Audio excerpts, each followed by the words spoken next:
দাদা, এই যে বঙ্গ বিজেপির এই পরাজয়, এই ভরাডুবি বলা ভালো, অনেক এক্সপেকটেশন ছিল এবছর, কিন্তু সে অর্থে লোকসভা নির্বাচনে রেজাল্ট সেটা রিফ্লেক্ট করলো না। কারণটা কি বলে আপনার মনে হয়? কারণটা হচ্ছে ওই বঙ্গ বিজেপির হেডকোয়ার্টার যেন কোথায়, ওই সল্টলেকে। সল্টলেকে যে ঘুঘুর বাসাটা আছে সেটা ভাঙা পড়লেই সব ঠিক হয়ে যাবে। কারণ ব্যাপারটা হচ্ছে, আপনাকে যে কোনো ভোট জিততে গেলে আপনাকে বুথে লোক রাখতে হবে, বুথের সংগঠন, বুথটা শক্তিশালী করতে হবে। যার জন্য মাননীয় প্রধানমন্ত্রী বারবার আহ, মানে মেরা বুথ সবসে মজবুত এরকম ধরনের প্রোগ্রাম বারবার উনি ডিজাইন করেছেন। বারবার উনি বুথে শক্তি বাড়াবার দিকে উনি ফোকাস করেছিলেন বা জোর দিয়েছিলেন। কিন্তু ব্যাপারটা হচ্ছে যে বঙ্গ বিজেপিতে সব খাতায় কলমে হয়, গ্রাউন্ডে কিছু নেই। কারণ সব অযোগ্য অপদার্থ জেলা প্রেসিডেন্ট গুলোকে বসিয়েছে, কাজের লোকের জায়গায় কাছের লোকদেরকে বসিয়েছে। তো তাদের বুথ কমিটি গঠন করার মতো ক্ষমতা নেই, যার জন্য এই অবস্থা। কারণ আপনার র্যালিতে বা আপনার জনসভায় কত ভিড় হলো সেটা দেখে ভোটের জয় পরাজয় নির্ভর করে না। তাহলে তো যে কোনো সুপারস্টারের র্যালিতে প্রচুর জনসভাতে বা দেখতে তো প্রচুর লোক আসে, তাহলে তো সেই হিসাবে সেই সুপারস্টারের যদি ভোটে দাঁড়ায় সব থেকে বড় মার্জিনে জেতার কথা। কিন্তু জেতে না কেন অনেকে মানুষ দেখতেও আসে, এমনি একটা পকেট মার ধরা পড়লেও 500 লোক জুটে যায়। কিন্তু যখন আপনার জন্য কেউ বাড়ি থেকে তৈরি হয়ে বেরোচ্ছে যে বিজেপিকে গিয়ে ভোটটা দেব, কিন্তু দেখা যাচ্ছে যে সেই পোলিং বুথে গিয়ে সব পার্টির রিপ্রেজেন্টেটিভ রয়েছে কিন্তু বিজেপির নেই, তো আপনার মানসিক অবস্থাটা কিরকম হবে? তো তখন অবভিয়াসলি আপনার মনে হবে যে আপনি একটু নিরাশ হবেন। এটা ভোটের ইম্প্যাক্ট পড়ে। তো বুথ যতক্ষণ শক্তিশালী না হবে ভোট জেতা অসম্ভব। বুথগুলো শক্তিশালী করা যাচ্ছে না, 2019 থেকে 2024 এই 5 বছরও বঙ্গ বিজেপি এগোলো না পিছলো? আপনিও দীর্ঘ সময় ধরে একটা ন্যাশনাল লেভেলের দায়িত্ব সামলেছেন। এই ভরাডুবি এই 5 বছরে বিজেপি কোন জায়গায় গিয়ে পৌঁছালো? কোন জায়গায় গিয়ে পৌঁছায়নি, যে জায়গায় ছিল সেই জায়গা থেকে পিছলো বলতে পারেন। কারণ ব্যাপারটা হচ্ছে যে আহ, আমি তো 6-7 মাস আগে চেষ্টা করেছিলাম যে প্রত্যেক জেলায় জেলায় যে বিপুল পরিমাণে মানুষজনকে কোণঠাসা করে বসিয়ে রেখেছে, সেই মানুষগুলো যদি মাঠে নামতো, লড়াই করাটা যদি একসঙ্গে হয় তখন লড়াইটা অনেক সহজ হয়। কিন্তু এখানে হচ্ছে একে নামতে দেবো না, ওকে পদ দেবো না, ওকে পার্টির কাজ করতে দেবো না, এই তো চলছে। মানে পার্টির স্বার্থের থেকে ব্যক্তির স্বার্থকে বেশি গুরুত্ব দেওয়া হয় বঙ্গ বিজেপিতে, যার জন্য এই অবস্থা। আর সংগঠনের যে মাতব্বর গুলো আছে সেগুলোকে সরালেই এটা সমাধান হবে। কারণ এরা তো কখনো আত্মসমীক্ষা করে না। উনিশের তো ঠিক আছে, 2 থেকে 18 হয়েছিল, তারপরে যে 21-এর স্লোগান ছিল আবকি বার 200 পার। 200 তো হলোই না, 100 হলো না, শেষে 70 না 77 গিয়ে ঠেকলো। এবারে তো অমিত শাহজি বলেছিলেন 35টা, সে জায়গায় গিয়ে 12টাতে ঠেকছে। তো আমার তো মনে হয় অমিত শাহজির স্লোগানটা তৃণমূল বেশি সিরিয়াসলি নিয়েছিল, যার জন্য ওরা 29-এর কাছাকাছি পৌঁছে গেছে। বঙ্গ বিজেপি সিরিয়াসলি নেয়নি, যার জন্য 12তে ঠেকেছে। দাদা, দিলীপ ঘোষ থেকে সুকান্ত মজুমদার এই হাত বদলটা আলটিমেটলি বিজেপিকে পিছিয়ে দিল মনে হয়। দিলীপ ঘোষের বিজেপি ভার্সেস সুকান্ত মজুমদারের বিজেপি, প্রশ্ন উঠছে রাজনৈতিক মহলে, কোনটা আপনি কিভাবে দেখেন? দেখুন, রাজনীতি হচ্ছে সংখ্যার খেলা। অতএব সংখ্যার খেলা দেখতে গেলে দিলীপ দাস সময় যে পরিমাণ সিট পেয়েছিল সেখান থেকে তো সিট কমে গেল। অতএব খুব স্বাভাবিকভাবে বলতে হয়। এবং বিজেপির যতদূর যদি ভুল না করি, আগে সম্ভবত, এটা আমি ঠিক নাম জেনে বলা ভুল হবে, 46% থেকে বিজেপির বিজেপির ভোট পার্সেন্টেজ 44% থেকেছে, বর্তমানে 38%।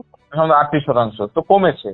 তো পরিসংখ্যান দেখতে গেলে আগের বিজেপি আমাদের সময় বিজেপি ভালো ছিল 2019-এর। এখনকার বিজেপির তামঝাম খুব বেশি, কিন্তু সেখানে সেই তামঝামের কোনো ধার নেই।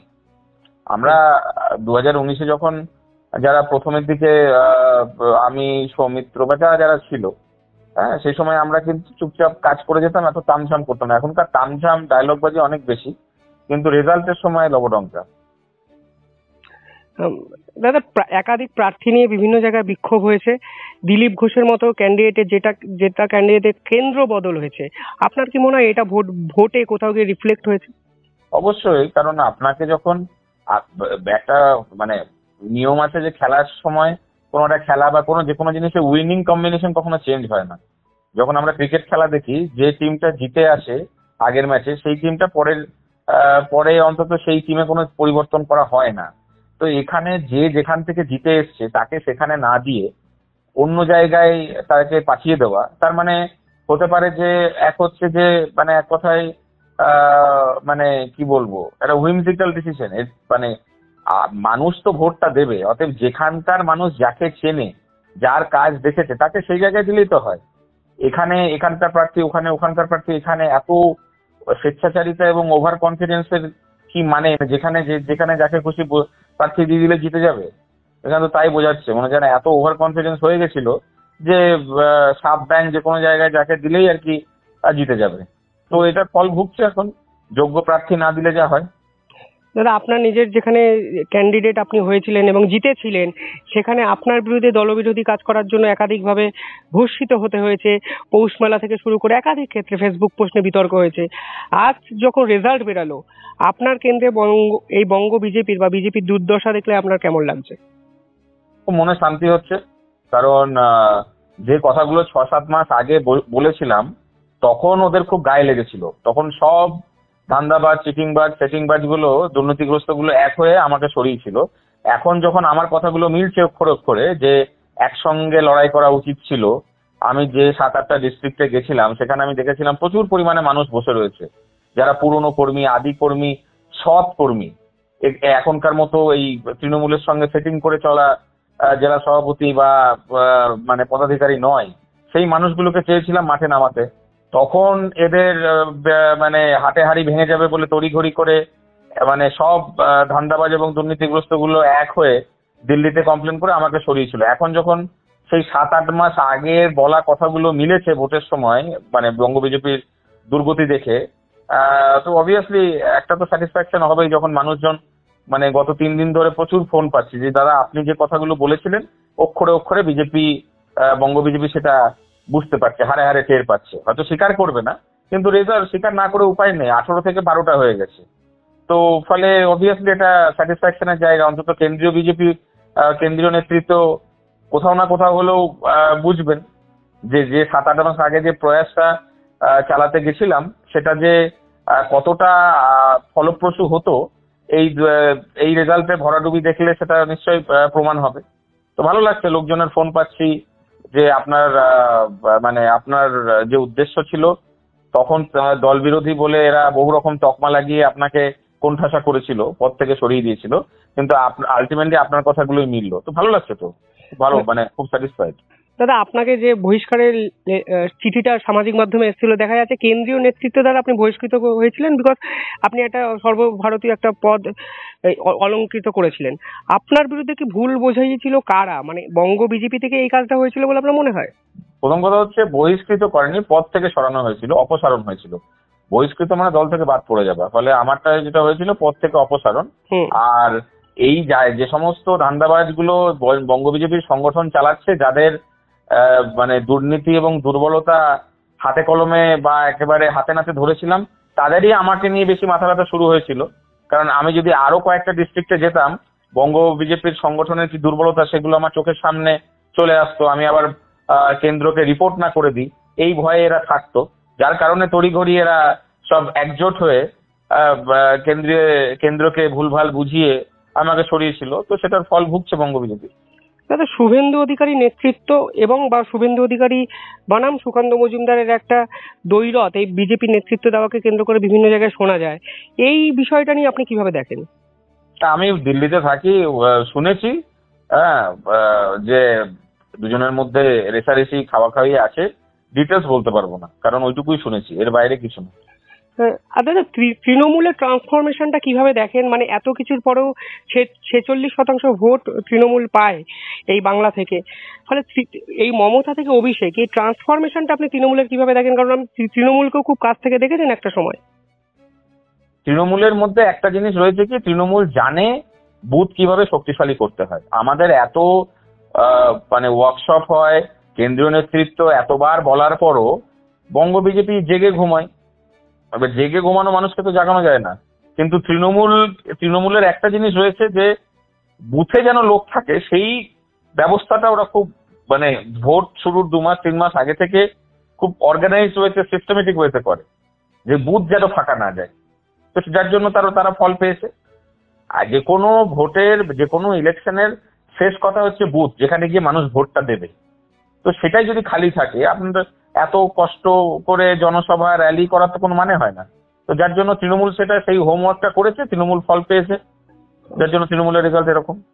দাদা, ইডি সিবিআই এর ব্যর্থতা, কোথাও গিয়ে সেটিং তথ্য খাড়া করে বামেরা, আপনার কি মনে হয় এই সেটিং তথ্যের কালো ছায়া কোথাও গিয়ে ভোট বাক্সে রিফ্লেক্ট হয়েছে, মানে বিজেপি থেকে মুখ ঘুরিয়ে নিয়েছে মানুষ এই সেটিং তথ্যের জন্য? এখন দেখুন, প্রত্যেক জেলাতেই যারা যারা জেলা সভাপতি রয়েছে তাদের মধ্যে অধিকাংশ বিরুদ্ধে অভিযোগ রয়েছে যে তারা তৃণমূলের পয়সাতে তাদের ঘর চলে।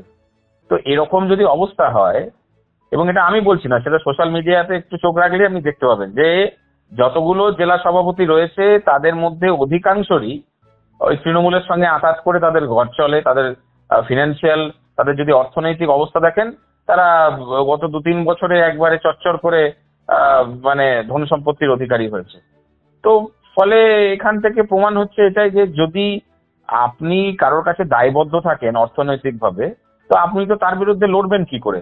আপনি তার দাস হয়ে থাকবেন। যার জন্য এই সেটিং তত্ত্ব, মানে এক কথায় মানে আমাদের জেলার সভাপতি বা পদাধিকারীরা তৃণমূলের কাছে যে বিক্রি হয়ে আছে, যার কারণে আজকে তারা লড়তে পারছে না জেলাতে গিয়ে। দাদা, আপনার কি মনে হয় বাংলা থেকে এবার কেন্দ্রীয় মন্ত্রিত্ব কাউকে দেওয়া উচিত, অন্তত বাংলাকে বেশি গুরুত্ব দেওয়া উচিত কেন্দ্রীয় নেতাদের? দেখুন, ব্যাপারটা হচ্ছে কেন্দ্র নেতৃত্ব তো বাংলাকে কম গুরুত্ব দেয়নি। এর আগে 4-4টে মন্ত্রী দিয়েছিল।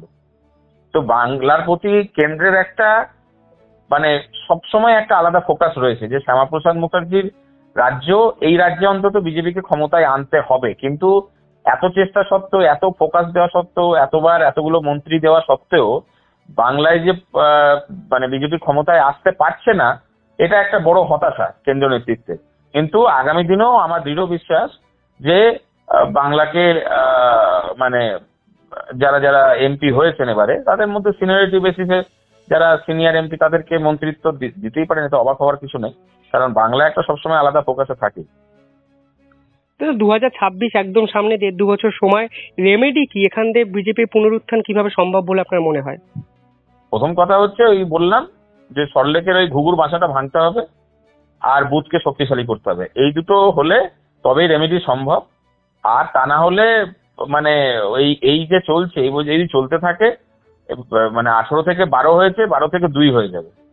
মানে যেরকম পুনর্মূষিক ভব, যেটা আমরা ওই 2-এ আগে দেখেছিলাম, 2014-তে মাত্র 2টো এমপি ছিল, আবার পুনরায় 2টো এমপিতে ফিরে যাবে যদি এই যারা সংগঠন চালাচ্ছে তাদেরকে যদি ইমিডিয়েটলি সরানো না হয়। আর একই সঙ্গে বুথ, বারবার বলছি, বুথ শক্তিশালী করতে হবে, বুথে বসার জন্য লোক তৈরি করতে হবে। প্রচুর লোক রয়েছে।